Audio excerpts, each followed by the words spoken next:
कोल्हापूरच्या पंचगंगेच्या पाणी पातळीमध्ये वाढ झाली आहे। धरणातून सुरू असलेला विसर्ग ज्यामुळे पंचगंगा नदीचं पाणी दुसऱ्यांदा पात्राबाहेर पडल्याने शिरोळ्यातील काही शेतजमिनी पाण्याखाली गेलेल्या आहेत। सिंधुदुर्ग जिल्ह्याला हवामान विभागाने ऑरेंज अलर्ट जारी केलाय। सिंधुदुर्ग जिल्ह्यात सह्याद्री पट्ट्यात मुसळधार पाऊस कोसळतोय। किल्लारी धरणातून पाण्याचा विसर्ग करण्यात येत असून तिलारी नदी धोक्याची पातळी ओलांडण्याची शक्यता असल्याने नदीकाठच्या गावांना सतर्कतेचा इशारा देण्यात आलाय।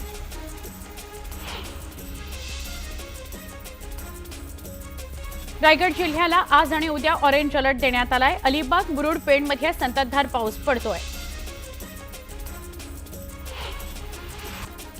नांदेड जिल्ह्यात दमदार पावसाने हजेरी लावली। 4 जुलैपर्यंत पावसाचा अंदाज हवामान खात्याने वर्तवलाय।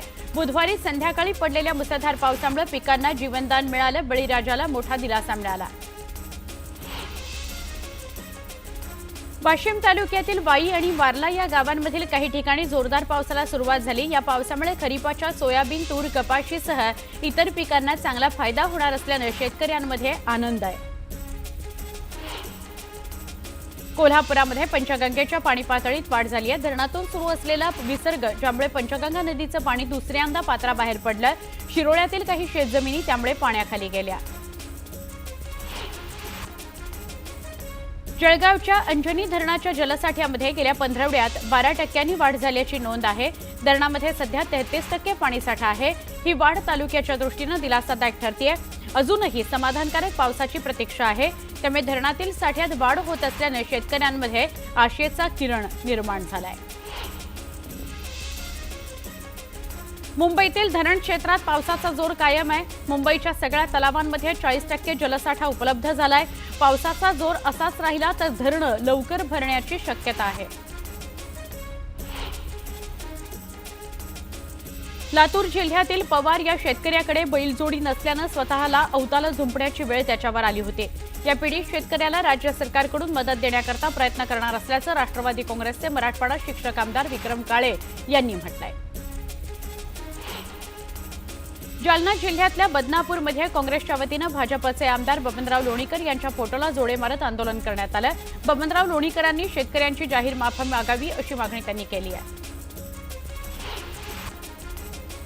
धुळ्यातील गेस्ट हाऊसमध्ये सापडलेल्या पावणे 2 कोटी रुपयांच्या प्रकरणात आरोपींची नार्को टेस्ट करावी या मागणीकरता हायकोर्टात जाणार असल्याची माहिती जालन्याचे काँग्रेसचे माजी आमदार कैलास गोरंट्याल यांनी दिली।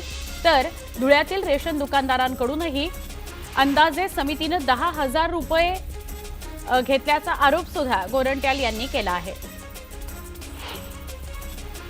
अहिल्यानगर जिल्ह्यातील जामखेड कृषी उत्पन्न बाजार समितीचे उपसभापती कैलास वराट यांच्या विरोधात अविश्वास ठराव दाखल करण्यात आलाय।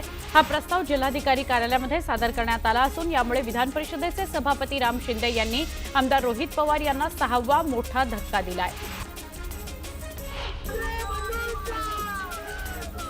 हिंदी सक्तीच्या GR मागे घेतल्यानंतर चिपळूणमधील उद्धव बाळासाहेब ठाकरे गट आणि मनसेच्या वतीने पेढे वाटून आनंद व्यक्त करण्यात आला। ठाकरे बंधू असेपर्यंत महाराष्ट्राचं गुजरातीकरण, यूपी बिहारकरण होऊ देणार नाही। महाराष्ट्रात मराठी टिकून राहील असं वक्तव्य मनसे जिल्हाध्यक्ष नलावडे यांनी केलं। एक महत्त्वाची बातमी आपण बघतोय। दिशा सालियन प्रकरणासंदर्भातली ही बातमी आहे। ब्रेकिंग न्यूज आपल्यापर्यंत पोहोचते। दिशा सालियन मृत्यू प्रकरणात नवा ट्विस्ट आलेला आहे। दिशा सालियन मृत्यू प्रकरणात घातपात नसल्याचं SITनं प्रतिज्ञापत्र दिलेलं आहे। या प्रकरणामध्ये आरोप निराधार। SITच्या प्रतिज्ञापत्रात त्याचा उल्लेख आहे। महायुती सरकारने बनवलेल्या SITकडून हायकोर्टात प्रतिज्ञापत्र सादर करण्यात आलंय आणि या प्रतिज्ञापत्रामध्ये मृत्यू प्रकरणामध्ये घातपात नाहीये असं SITनं प्रतिज्ञापत्र दिलं आहे।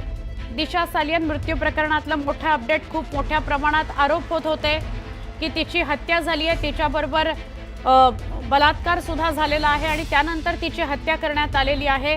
मात्र अशा प्रकारचे सगळे आरोप निराधार सिद्ध होत आहेत। यामुळे कारण दिशा सालियन प्रकरणात घातपात नसल्याचा SITचा दावा आहे। अजून एक मोठी बातमी बघूया। आरोप खोटे, याचिका फेटाळून लावा। आदित्य ठाकरेंनी हस्तक्षेप याचिका केली होती। आदित्य ठाकरेंवर खूप मोठे गंभीर आरोप केले जात होते। ते आरोप खोटे आहेत। याचिका फेटाळून लावा अशी हस्तक्षेप याचिका आदित्य ठाकरेंनी केलेली होती। महत्त्वाची बातमी आहे, आदित्य ठाकरेंनी हस्तक्षेप याचिका केलेली होती, त्यावर प्रतिज्ञापत्र सादर करायचं एसआयटीनं असं ठरलं होतं। कोर्टानंच असं सांगितलं होतं की एसआयटीनं स्पष्ट करावं, प्रतिज्ञापत्र सादर करावं आणि त्यात आता असं समोर आलंय, त्या प्रतिज्ञापत्रात असं समोर आलंय की एसआयटी म्हणतंय की दिशा सालियानबरोबर कोणताही घातपात नाही।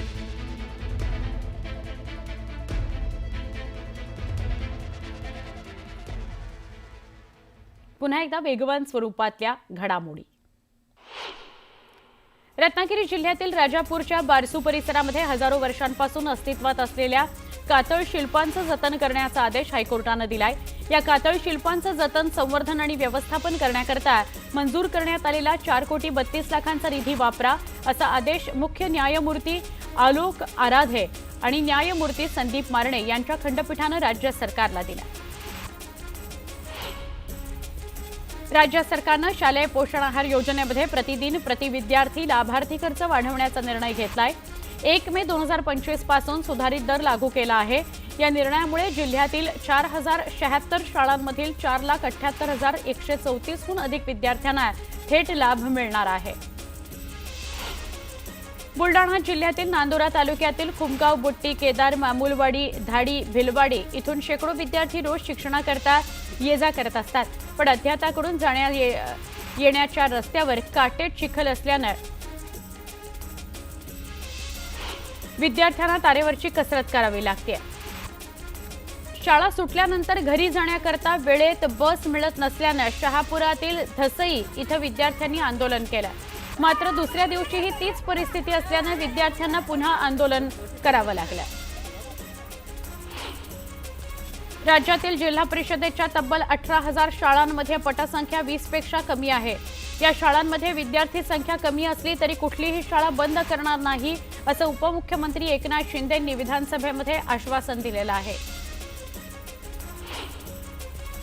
कराडच्या सह्याद्री हॉस्पिटलमध्ये दुसऱ्या मजल्यावर शॉर्ट सर्किटनं आग लागली होती।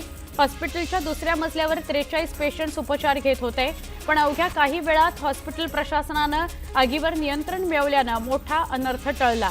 तर सगळे पेशंट्स व्यवस्थित असल्याची माहिती हॉस्पिटलचे मुख्य डॉक्टर अमित माने यांनी दिली।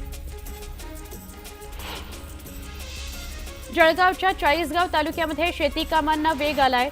अनेक शेतकरी कोळपणीच्या कामात व्यस्त आहेत। शेतीची स्थिती लक्षात घेता येत्या काही दिवसात अजून पाऊस झाला तर खरीप हंगाम भरघोस होण्याची आशा शेतकऱ्यांमध्ये निर्माण झाली आहे। अमरावती जिल्ह्यात बोगस कपाशी बियाणांचा सुळसुळाट असल्यानं शेतकऱ्यांची फसवणूक होती आहे। यामुळे आमदार रवी राणा यांच्या पक्षाच्या वतीनं आंदोलन करण्यात आलं होतं। बोगस बियाणांचा ट्रक आज विधान भवनासमोर नेण्याचा इशारा युवा स्वाभिमान पक्षानं दिला। तात्काळ जमिनीचं भूसंपादन करून पुनर्वसन करावं अशी मागणी रावेर तालुक्यातील धुरखेडा इथल्या पूरग्रस्तांनी केली आहे। तापी नदीला येत असलेल्या पुरामुळे नदीलगतची 35 ते 40 घरं दरवर्षी पुराच्या विळख्यात सापडतात, त्यामुळे तात्काळ भूसंपादन करून पुनर्वसन करावं अशी मागणी ग्रामस्थांनी केली आहे। शासकीय जमिनीवर आणि इतर शेतकऱ्यांच्या नावावर बोगस पीक विमा अर्ज दाखल करणाऱ्या 40 सुविधा केंद्रांवर गुन्हा दाखल करण्यात आलाय। एकूण 4,453 शेतकऱ्यांच्या नावावर अशा प्रकारे बोगस पीक विमा भरण्यात आलेला होता। कृषी विभागाच्या तक्रारीवरून नांदेडच्या सिडको ग्रामीण पोलीस ठाण्यामध्ये गुन्हा दाखल करण्यात आलेला आहे। रत्नागिरी जिल्ह्यातल्या खेडमधील शामराव सहकारी पतसंस्थेच्या विरोधामध्ये शेकडो ठेवीदार आक्रमक झाले। ठेवीचे पैसे मिळत नसल्यानं सहाय्यक निबंधक सहकारी संस्था खेडच्या कार्यालयाबाहेर ठेवीदारांनी आमरण उपोषण सुरू केलं। रत्नागिरी जिल्ह्यातील राजापूरच्या बारसू परिसरामध्ये हजारो वर्षांपासून अस्तित्वात असलेल्या कातळ शिल्पाचं जतन करण्याचा आदेश हायकोर्टानं दिलाय। या कातळ शिल्पाचं जतन, संवर्धन आणि व्यवस्थापन करण्याकरता मंजूर करण्यात आलेला 4,32,00,000 निधी वापरा असा आदेश मुख्य न्यायमूर्ती आलोक आराधे यांनी न्यायमूर्ती संदीप मारणे यांच्या खंडपीठानं राज्य सरकारला दिलाय। श्री तुळजाभवानी मंदिर परिसरामध्ये तंबाखू व तंबाखूजन्य पदार्थ खाऊन थुंकल्याबाबत मंदिर संस्थानकडून गेल्या महिन्यामध्ये काही पुजाऱ्यांना कारवाईचा इशारा देऊन नोटीस देण्यात आली होती। या 8 पुजाऱ्यांवर मंदिर संस्थानकडून मंदिर प्रवेश बंदीची कारवाई करण्यात आली आहे। शेवगाव शहरामध्ये सध्या पाणीपुरवठा योजनेचं काम सुरू आहे, मात्र या कामात नियोजनाचा अभाव दिसून येतोय। सध्या रस्त्याचं खोदकाम केलं जात असताना त्याच रस्त्यावर नवीन कामं मंजूर करण्यात आली आहेत। या प्रकरणामुळे शासनाचा कोट्यवधींचा निधी वाया जाणार असल्याने शिवसेनेनं तहसील कार्यालयासमोर बेमुदत उपोषण सुरू केलंय। साताऱ्यामध्ये सकल हिंदू समाजाच्या वतीनं जनआक्रोश मोर्चा काढण्यात आला होता। धर्मांतराला विरोध आणि धर्मांतर कायदा करावा या मागण्यांकरता हा मोर्चा काढण्यात आला। लातूरच्या अहमदपूर तालुक्यातील हडोळमधील बैल नसल्यानं शेतकऱ्यांना स्वतःला अवताला जुंपलं। व्हिडिओ व्हायरल झाल्यानं कृषी मंत्री माणिकराव कोकाटे यांनी साधला फोनवरून संवाद आणि त्यानंतर शासनाकडून सर्वतोपरी मदत करण्याचं आश्वासन या आजोबांना दिलं गेलं। बुलेटिनमध्ये महत्त्वाची बातमी, महायुती समन्वय समितीत महामंडळ वाटप पूर्ण झालेलं आहे। सूत्रांकडून ही माहिती मिळतेय। महायुतीच्या समन्वय समितीची बैठक होती। या बैठकीमध्ये महामंडळ वाटप पूर्ण झालंय। ज्या आमदारांना मंत्रिपदानं हुलकावणी दिली अशा आमदारांची नाराजी दूर करण्याचा प्रयत्न केला गेलाय। त्यांना महामंडळ अध्यक्षपदावर नियुक्त केलं जाणार आहे अशी माहिती मिळते। येणाऱ्या महापालिका आणि स्थानिक स्वराज्य संस्थांच्या निवडणुकीमध्ये महायुतीच्या आमदारांमध्ये नाराजी राहू नये म्हणून महायुती सक्रिय झालेली आहे। महायुतीच्या 3ही पक्षांच्या नाराज आमदारांची आता महामंडळ अध्यक्षपदाकरता लॉबिंग सुरू झालेली आहे। शिवसेना आणि भाजप आमदारांमध्ये मुंबई MMR रिजन मधील प्रमुख महामंडळांच्या अध्यक्षपदाकरता रस्सीखेच बघायला मिळते आहे। आमचे प्रतिनिधी उदय जाधव यांच्याशी आपण सविस्तर बोलूया। उदय, काय अधिक माहिती? महायुतीला ही समन्वय समितीची बैठक गरजेची आहे आणि महामंडळ नियुक्ती सुद्धा गरजेची आहे, जेणेकरून कुठला दुखवा रुसवा फुगवा राहू नये। सुवर्ण, आपण पाहतोय काल पावनगड बंगल्यावरती महायुतीच्या प्रमुख नेत्यांच्या उपस्थितीमध्ये समन्वय समितीची बैठक जी आहे ती पार पाडलेली आहे। या बैठकीमध्ये विशेष करून महामंडळांचं वाटप जे आहे ते जवळपास पूर्ण झाले असल्याची माहिती मिळते। सूत्रांनी दिलेल्या माहितीनुसार येणाऱ्या महापालिका आणि स्थानिक स्वराज्य संस्थांच्या निवडणुकीपूर्वी ज्या आमदारांना मंत्रिपदाने हुलकावणी दिलेली आहे अशा नाराज आमदारांचं एक राजकीय पुनर्वसन जे आहे ते महामंडळाचे अध्यक्षपद देऊन जे करण्याचं नियोजन जे आहे महायुती सरकारने ठरवलं आहे आणि त्यानुसार काही दिवसातच येत्या महामंडळांचं वाटप जे आहे ते होणार आहे। महामंडळाचं अध्यक्षपदासाठी देखील मोठ्या प्रमाणात लॉबिंग आणि रस्सीखेच सुरू असल्याची माहिती मिळते। विशेषतः मुंबई MMR रिजन मधील जे प्रमुख मोठी महामंडळं आहेत, विशेषतः म्हाडा असेल, सिडको असेल, अशा महामंडळावरती कोणाची वर्णी लागणार यासाठी खूप मोठ्या प्रमाणात रस्सीखेच सुरू आहे।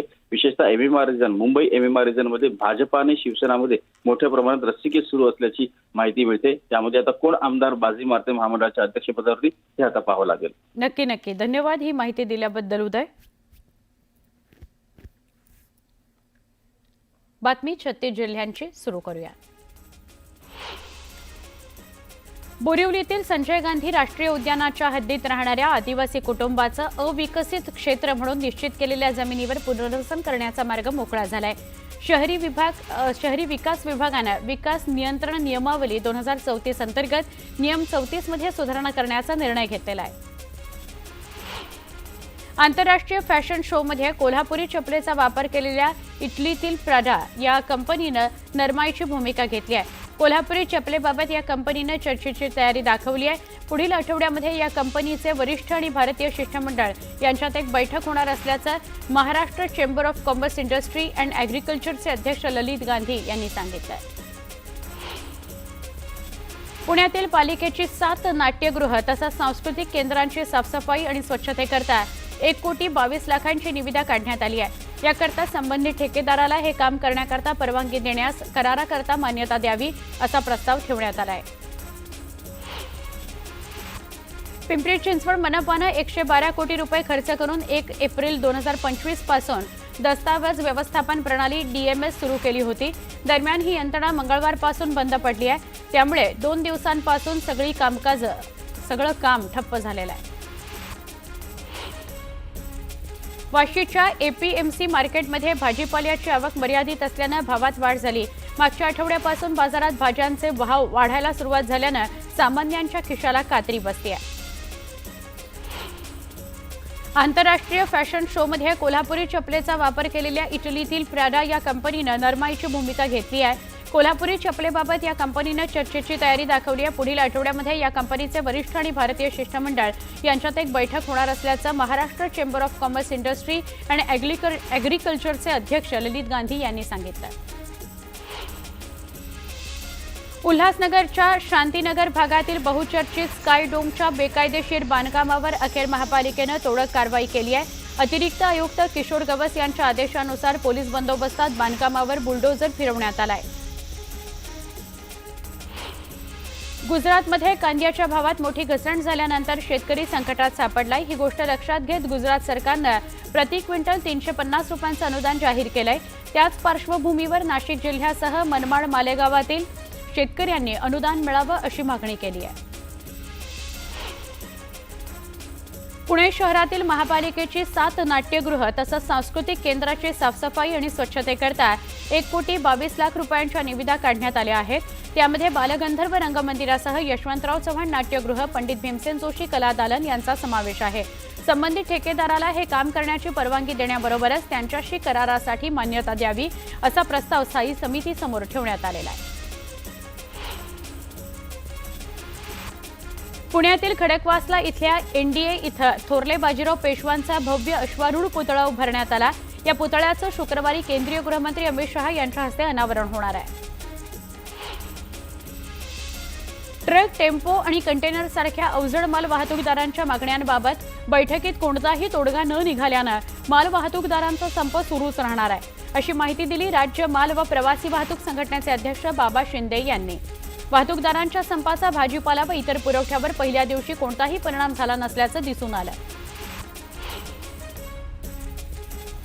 दिग्गज टेक कंपनी मायक्रोसॉफ्टनं काही महिन्यांमध्ये दुसऱ्यांदा हजारो कर्मचाऱ्यांना कामावरून कमी करण्याचा निर्णय घेत आहे. या अमेरिकन कंपनीनं बुधवारपासून कर्मचाऱ्यांना कपातीची नोटीस पाठवायलाही सुरुवात केली आहे. माध्यमांमधील वृत्तांनुसार हा आकडा 9,000हून अधिक असू शकतो. ऐरोली सेक्टर 20 मधील रहिवासी सोसायट्यांमधील संरक्षक भिंत कोसळली आहे. बाजूला सुरू असलेल्या कन्स्ट्रक्शन कामामुळे भिंत पडली आहे. यावेळी भिंतीला लागून असलेल्या 4 टू व्हीलर्स खड्ड्यात पडल्या. या संपूर्ण घटनेचा सीसीटीव्ही समोर आलाय. बदलापूर पश्चिमेला असलेल्या नाल्यात एका वृद्धानं उडी मारली, आत्महत्येचा प्रयत्न केला. हा सगळा प्रकार सीसीटीव्हीत कैद झाला. या वृद्धाचं पुढे काय झालं याची अद्याप माहिती समोर आलेली नाही.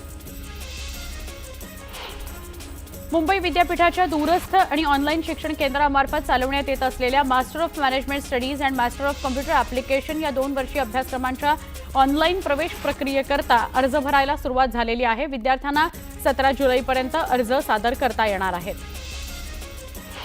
पुणे सार्वजनिक वाहतूक व्यवस्थेतील विस्कळीत सेवा, संचलनातील बस बंद पडण्याचं प्रमाण आणि इतर सुधारणांमध्ये सातत्य दिसून येत नसल्यानं पीएमपी सेवा ब दर्जाची असल्याचं स्पष्ट झालंय. परिसर या सामाजिक संस्थेच्या अहवालातून हे समोर आलंय.